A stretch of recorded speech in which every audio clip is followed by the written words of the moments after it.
আজকে কাজ করতে যাই, ঘুরিয়ে আসার সময় আধা রাস্তায় এক্স গার্লফ্রেন্ডের সঙ্গে দেখা যাও, কোনোদিনও ভাবিছিলি না খুড়ারা।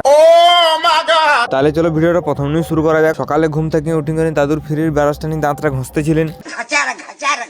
দাঁত ঘষে ঘষে চলে গেলেন পার্টির সঙ্গে ভীম ঠাকুরটা দেখতে। পার্টির তো দুদিন পর মাধ্যমিক পরীক্ষা নাই, গার্লফ্রেন্ডের সঙ্গে মেসেজ করছে।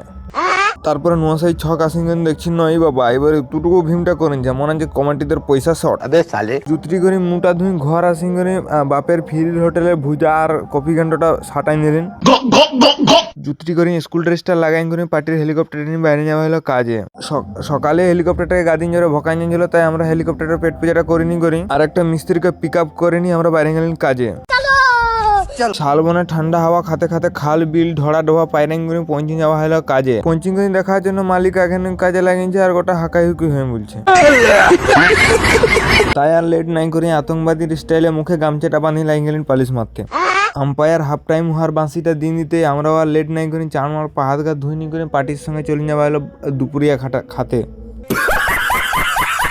দুপুরিয়াটা খাইনি করে জিরাতে বসা হয়েছিল না, তারপরে এদিকে আরো সাইকেলটা নিয়ে কে আসছে রে বা মন্ত্র বলি যন্ত্র গুছাইনি করে শ্বশুর জামাইয়ের খৈনি খাওয়া দেখিনি করে চলে আসলেন ঘর।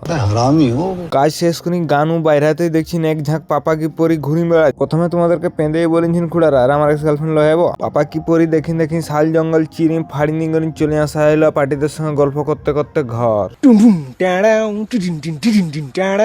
ঘর পৌঁছিং করে নিলেন মিনি ব্লগটা এখানে শেষ। এরকম আরো পেছন পাকা ব্লগ দেখতে হলে পেজটিকে ফলো করো।